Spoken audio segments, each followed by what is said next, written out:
Halo, apa kabar semuanya? Baik lagi dengan Putu Reza di Project Review dan langsung aja kita ngebahas gadget lagi. Di depan saya sekarang ada satu paket yang baru banget datang, ini juga baru banget rilis, yaitu sebuah handphone mid-range dari Samsung. Jadi setelah sebelumnya kita ngebahas tentang Galaxy A54, nah yang di sini adalah versi lebih murahnya ya yang dirilis bersamaan juga, yaitu Galaxy A34. Ya, handphone ini ternyata memang sudah dijual secara offline. Saya dapat ini di salah satu marketplace.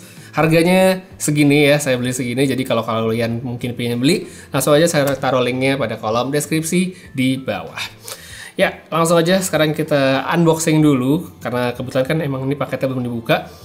Tanpa unboxing, video atau komplain Anda tidak dilayani. Jadi sekalian kita buat bukti penerimaan dari produknya ya ke tokonya. Oke, ini ada label alamat. Buang dulu. Oke, ini video tidak boleh di-cut ya sebenarnya. Nah, tadi sih mesennya Galaxy A34 yang warna violet atau warna ungu ya. Jadi kalau yang A54 ungunya dibilang lavender, kalau yang A34 dia bilangnya jadi di tokonya tuh violet. Jadi beda ya, satu lavender, satunya violet tapi sama-sama ungu. Oke, nanti kita lihat bedanya. Dan by the way, buat yang nanya apakah saya punya Galaxy A54, sekarang saya nggak megang ya, belum megang, jadi belum bisa di compare langsung. So nanti tunggu aja videonya ya, semoga ada dalam waktu dekat. Oke, ya ini dia dikasih headset kabel. Padahal handphonenya tidak ada jack audio, ya sudah lah ya, anggap saja bonus. Ini dia Galaxy A34 5G-nya. Kotaknya seperti ini ya, simple. Standar handphone Samsung masa kini yang tipis ya, pasti udah nggak ada charger ya kayak gini. Kita lihat lagi sekelilingnya nih bagian bawah. Oke, bener ya. Galaxy A34 5G 8GB 128 Awesome Violet ya, namanya Violet bukan lavender. Oke, yuk kita buka. Oke. Cepet juga ya, Samsung baru dirilis kemarin, hari ini udah langsung dijual gitu handphone, tidak pakai babi bu pre-order atau apa nunggu berapa lama, tiba-tiba udah muncul bisa dibeli.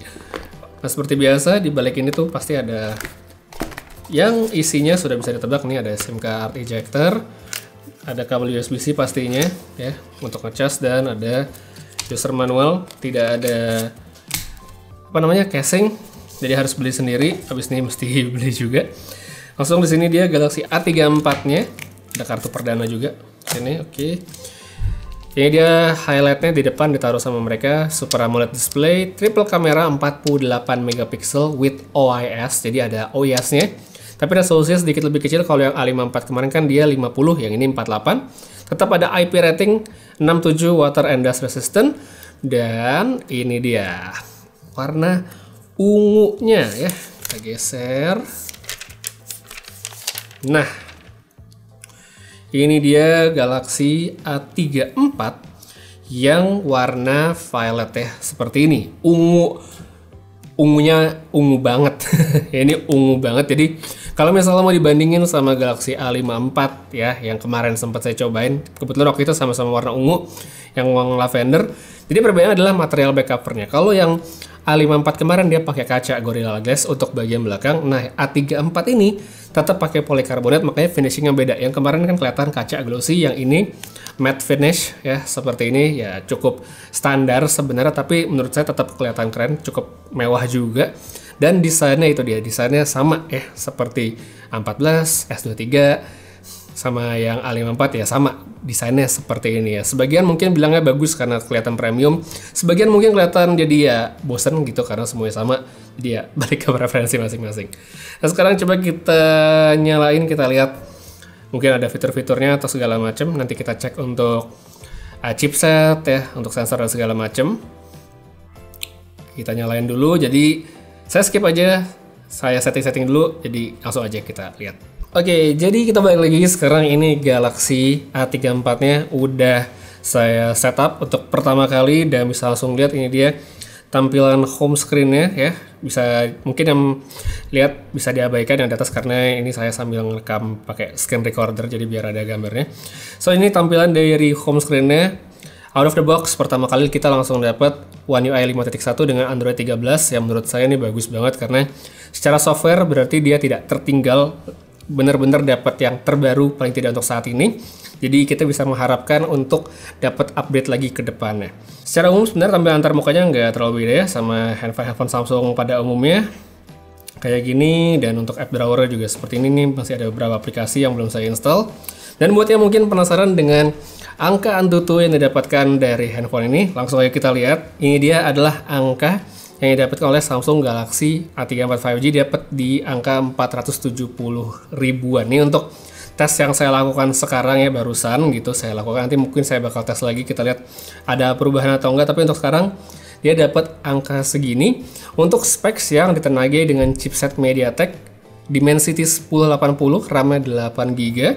Untuk kapasitas penyimpanan di sini unit saya adalah yang 128 ya. Jadi ya adalah yang versi bawah, bukan yang versi atas, tapi RAM-nya sama, tetap 8GB dan dapat Antutu-nya segitu. Menurut saya udah oke banget.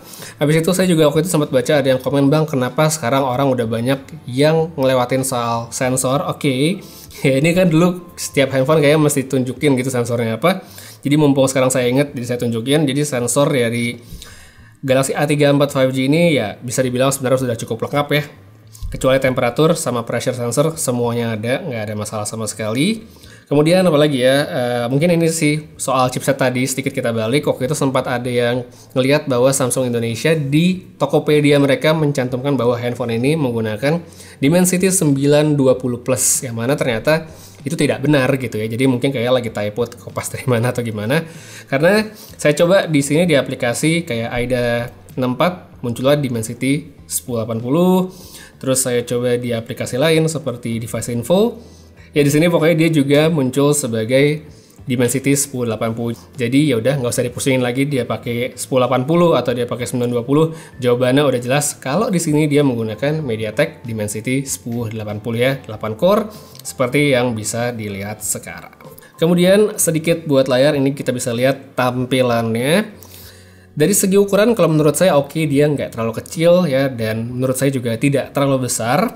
Bezelnya oke, dia sebenarnya bisa dilihat ya simetris bagian atas bawah. Cuma kalau menurut preferensi saya agak kelihatan tebal sih sebenarnya black bar. Coba menurut kalian oke atau enggak segini, silahkan tulis di bawah.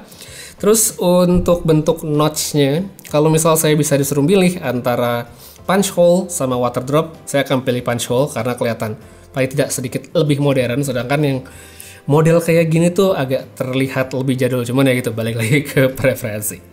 Untuk spesifikasi, handphone ini pakai layar yang panelnya udah bagus, Super AMOLED, resolusinya Full HD+, dan sudah punya refresh rate 120Hz. Jadi, ya untuk experience misalnya kita lagi scrolling pasti ya smooth, dipakai nonton, kayak streaming, itu juga pasti ya udah memuaskan banget.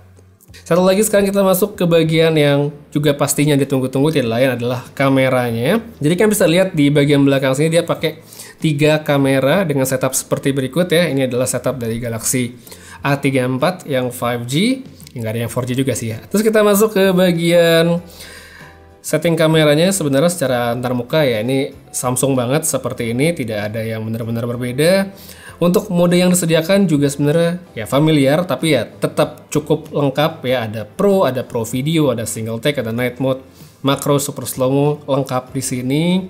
Kemudian untuk resolusi perekaman video, kita bisa lihat di sini dia kamera belakangnya up to 4K atau UHD 30fps, sedangkan untuk kamera depannya itu dia sampai 4K 30fps juga. Jadi dari kamera depan, kamera belakang kita dapat resolusi yang udah bagus banget.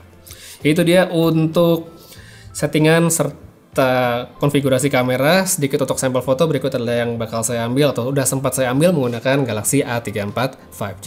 So, untuk kesimpulan dari kesan pertama setelah unboxing dan nyobain sedikit-sedikit, ada beberapa poin yang menurut saya perlu jadi highlight dari handphone ini. Yang pertama sudah pasti desainnya. Dia berbeda dengan Galaxy A54 5G, dimana kalau A54 pakai kaca, yang di sini dia pakai polikarbonat dengan finishing matte. Yang mungkin sebagian orang akan melihatnya keren, sebagian mungkin kelihatan biasa aja. Ya silahkan ditentukan sendiri sesuai selera. Tapi kalau saya sih melihatnya ini ungunya tuh ungu banget ya, ungunya ungu banget. Jadi ya mungkin buat yang suka warna ungu bakal suka, tapi kalau misalnya pengen warna yang lebih aman juga ada pilihan yang lain seperti ada hitam dan juga ada silver yang cukup menarik. Cuma sayang pas saya mau beli dia stoknya lagi habis. Habis itu yang menurut saya juga menarik sih adalah dari specs-nya, dia menggunakan Dimensity 1080. Jadi harusnya secara performa dari handphone ini untuk pemakaian sehari-hari harusnya sih udah lebih dari cukup. Sedangkan satu lagi tentunya kamera. Nanti bakal saya ulik, mungkin kalau nanti udah ada Galaxy A54 bisa kita compare-compare gitu, yang lebih mahal sama yang lebih murah. Cuma untuk sekarang saya belum bisa berkomentar lebih banyak, karena ya baru pegang sebentar. So, kalau kalian punya pertanyaan tentang handphone ini, ada poin yang mungkin pengen dibahas, silahkan tulis aja pada kolom komentar di bawah. Jadi ya itu dia sedikit unboxing dan impresi pertama saya buat Samsung Galaxy A34 5G. Makasih banyak nonton sampai habis. Putri Reza pamit, sampai ketemu lagi di video berikutnya. Dan seperti biasa, have a nice day.